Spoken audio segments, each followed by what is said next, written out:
Olá, crianças, tudo bem? Como passaram o feriado? Descansaram bastante?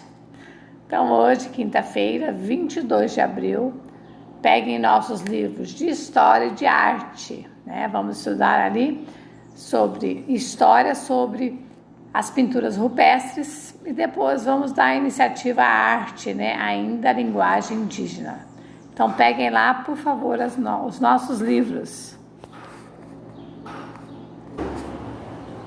Este livro de história na página 16.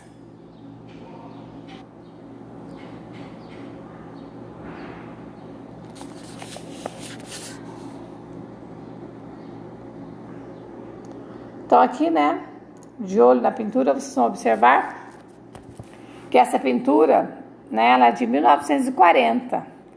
Então, os 4 jovens franceses que descobriram, né, essa parte da história de 17 mil anos atrás. Então, façam uma leitura. Logo a seguir, nós vamos ter análises feitas em laboratórios, né? Então, vamos lá. Então, aquilo que nós já estudamos na história, né, o ano passado, que eram pinturas rupestres, feitas com tinturas naturais, que eles tiravam, né, da própria natureza. Como que eles faziam? Para executar sua obra, os artistas pré-históricos usavam o que a natureza lhes oferecia. As gravuras eram feitas com a ajuda de instrumentos de pedra. A paleta de cores se limitava à gama dos pigmentos minerais, ocre para vermelho, amarelo e marrons, óxido de manganês.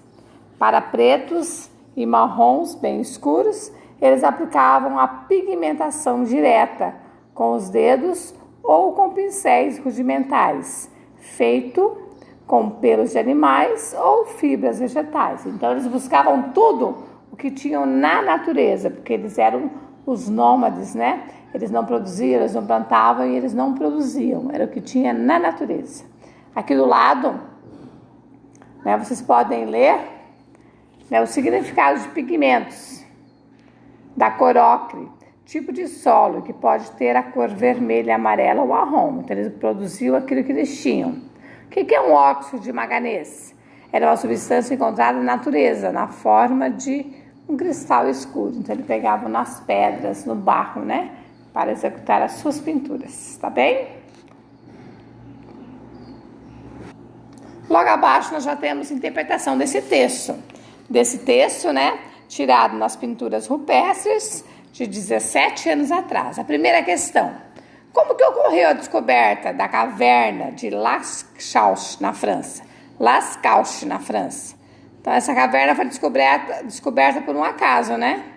Quando 4 jovens entraram nela atrás de um cachorro perdido, né? Então, vê que está no início do texto.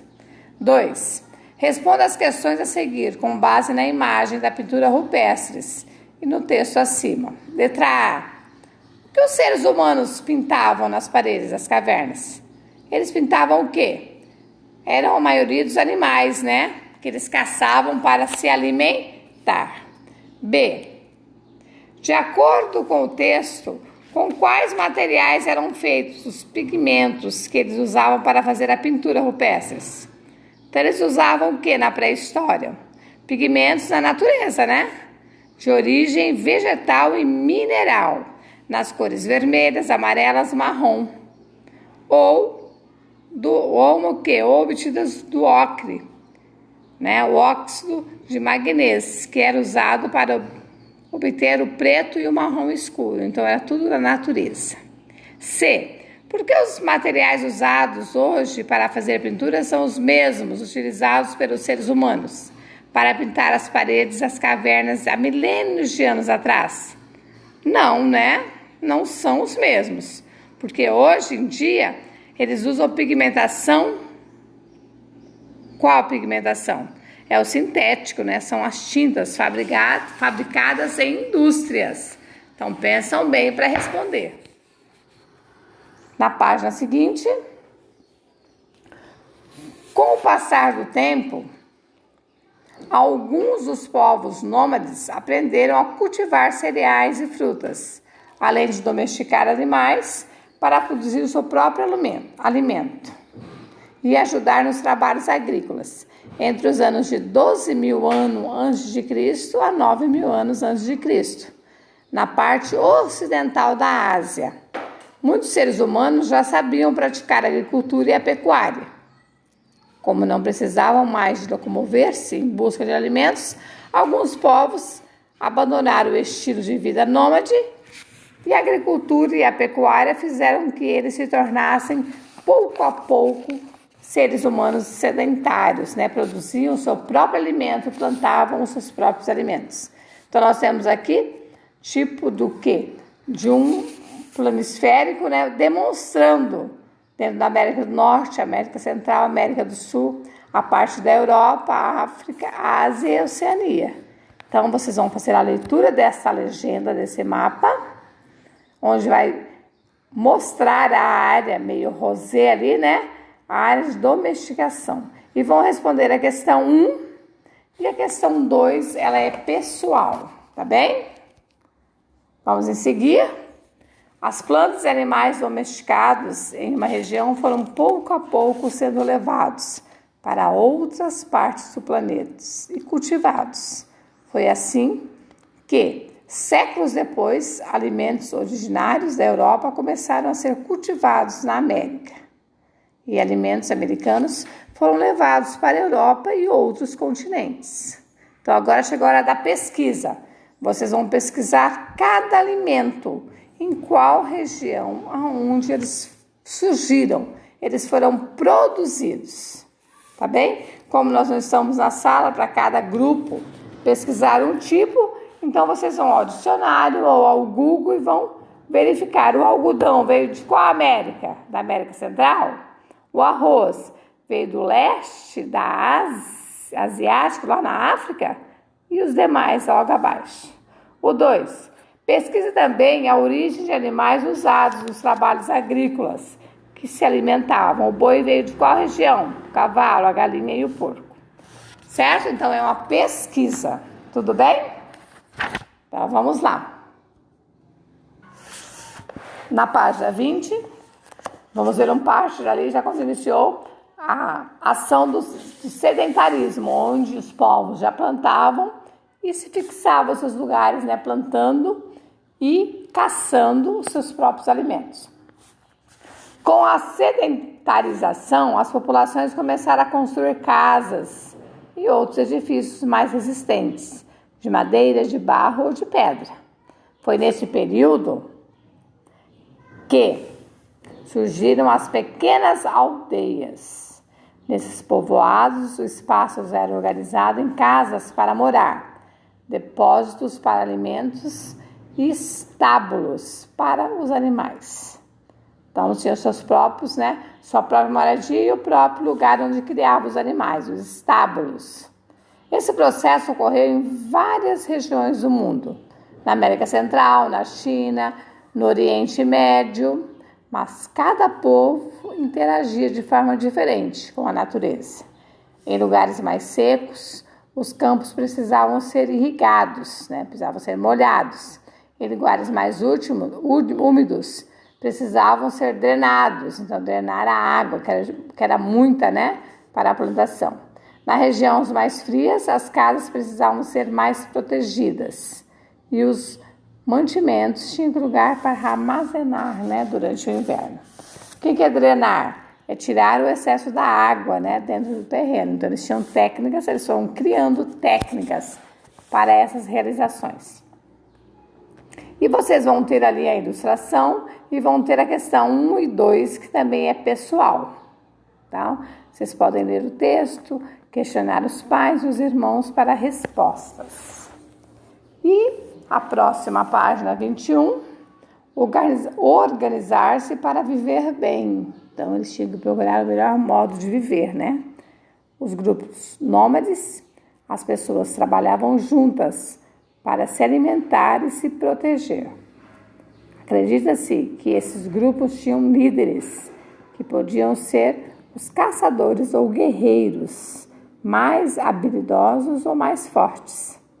Os líderes não podiam tomar decisões sozinhos, precisavam consultar outros membros do grupo.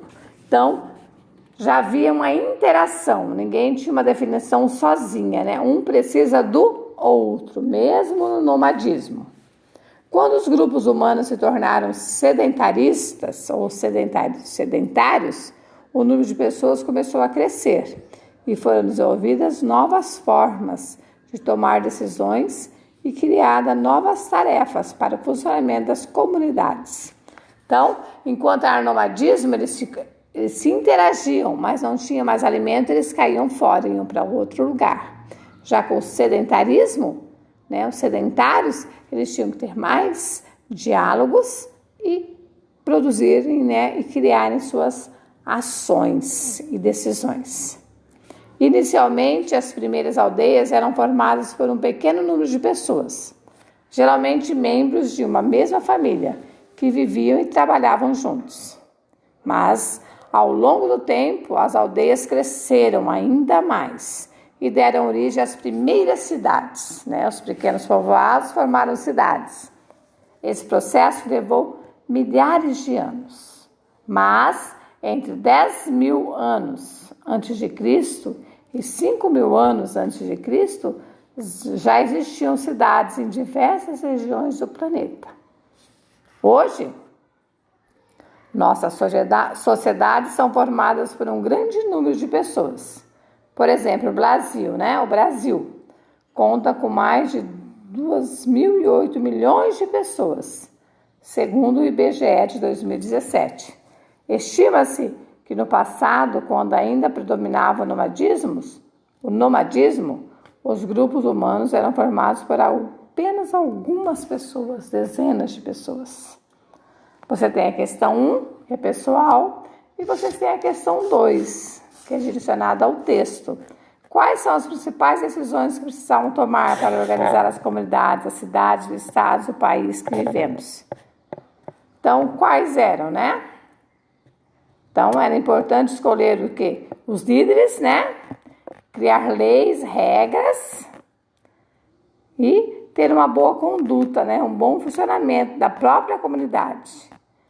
Para ter o quê? Uma convivência agradável, para produzir o que era necessário para viver, os alimentos, as roupas, as construções, os serviços de eletricidade, a água, o esgoto, tecnologia, as comunicações, né? Como nós até hoje precisamos.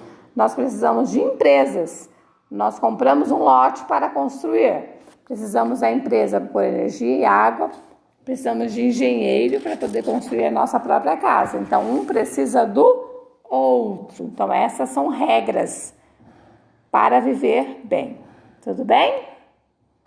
Então, aqui, né, até essa página 21, terminamos a nossa aula de história. Vamos para a nossa aula de arte. Então, peguem lá, minhas queridas crianças, a aula de arte. Vamos? A arte, vamos ter bastante leitura, que são as ações, né, dos nossos antepassados, os nossos primeiros povos, que nós sabemos que foram quem? Que foram os índios, os primeiros povos brasileiros. Então, vamos lá na página 14. Então, aqui no capítulo 1 de arte, cantando a memória indígena, né? Que nós temos os nossos antepassados. Então, aqui na página 14, nós estamos vendo cantando a memória indígena. Então, a música do Guarani. Então, essas músicas foram um grande valor dos povos, dos indígenas, né? Que os próprios formavam essa cantoria através de coral, né? O que são coral? Conjunto de pessoas que cantam ao mesmo tempo. Ali vocês têm algum questionamento, vocês podem responder oralmente. Depois vocês vão observar a imagem a seguir, onde as índias, né, cantavam em coral.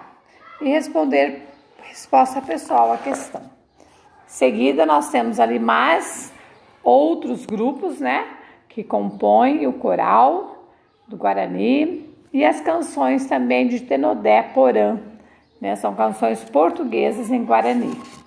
A aldeia Tenondé em Porã é formada por mais de 100 famílias, que em geral vivem do comércio de suas produções artísticas. São mais de 1.000 moradores, a maioria crianças de até 6 anos. Então eles próprios produzem, né, pelas ações naturais, os seus artesanatos.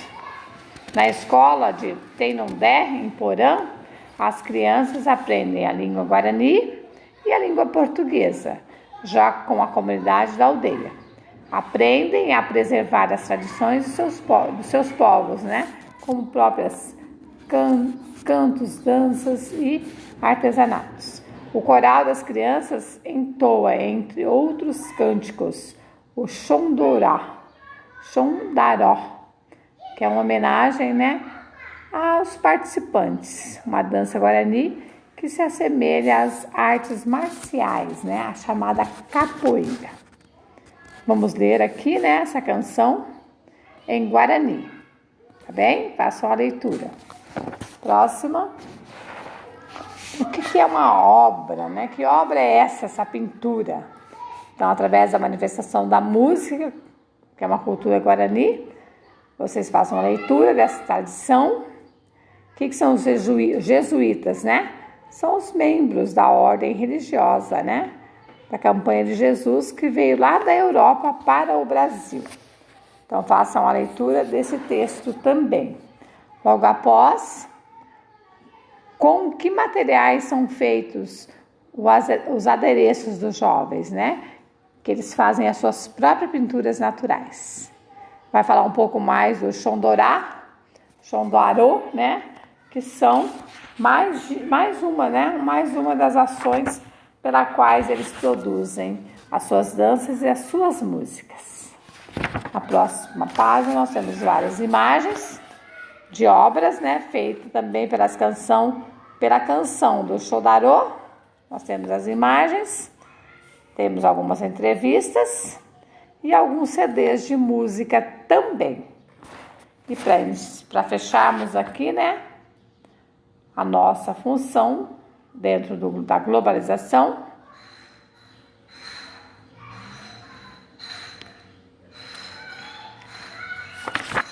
dentro dessa globalização musical indígenas, vamos ter uns trechos aqui, né? Aqui tem um trecho que vai falar da parte histórica. Façam a leitura com bastante entusiasmo, que é a aprendizagem. E aqui fechamos, né? Uma ação. Aqui vocês têm a imagem, né, de uma figura aqui de Tainá, né? Numa revista que fala do filme e fala do site também, que vocês podem assistir. Tá bem? A arte e a geografia, não só a arte que se dedica à pesquisa e divulgar as culturas indígenas brasileiras. A geografia também faz parte dos estudos diferenciados das etnias, das culturas dos povos e das desigualdades sociais. Nós sabemos que nós não temos só um tipo, né, indígena, só a tribo Guarani. Nós temos diversas tribos, né, e cada um tem o seu linguajar. Então, faça essa leitura. E aqui nós encerramos a nossa aula de arte, que vai falar das danças, hábitos e costumes indígenas, destacando o grupo indígena Guarani. Fiquem com Deus, um bom trabalho. Qualquer dúvida é só me perguntar. E tem alunos que me devem leituras de segunda-feira ainda. E também atividades, tá bem? A semana que vem, a parte de segunda-feira, a professora vai para a escola, gravar aula na escola e vamos definir qual é a forma de retorno após o dia 30. Se vai ser grupos, grupo A e grupo B, e quais alunos retornarão. Ainda não está definido para nós ainda, né? As formas reais, porque os vereadores estão votando no retorno. Só que nem os professores foram vacinados ainda. Então, nós estamos no aguardo de novas informações. Tudo bem? Beijo no coração, uma excelente quinta-feira e até amanhã, sexta-feira. Beijo!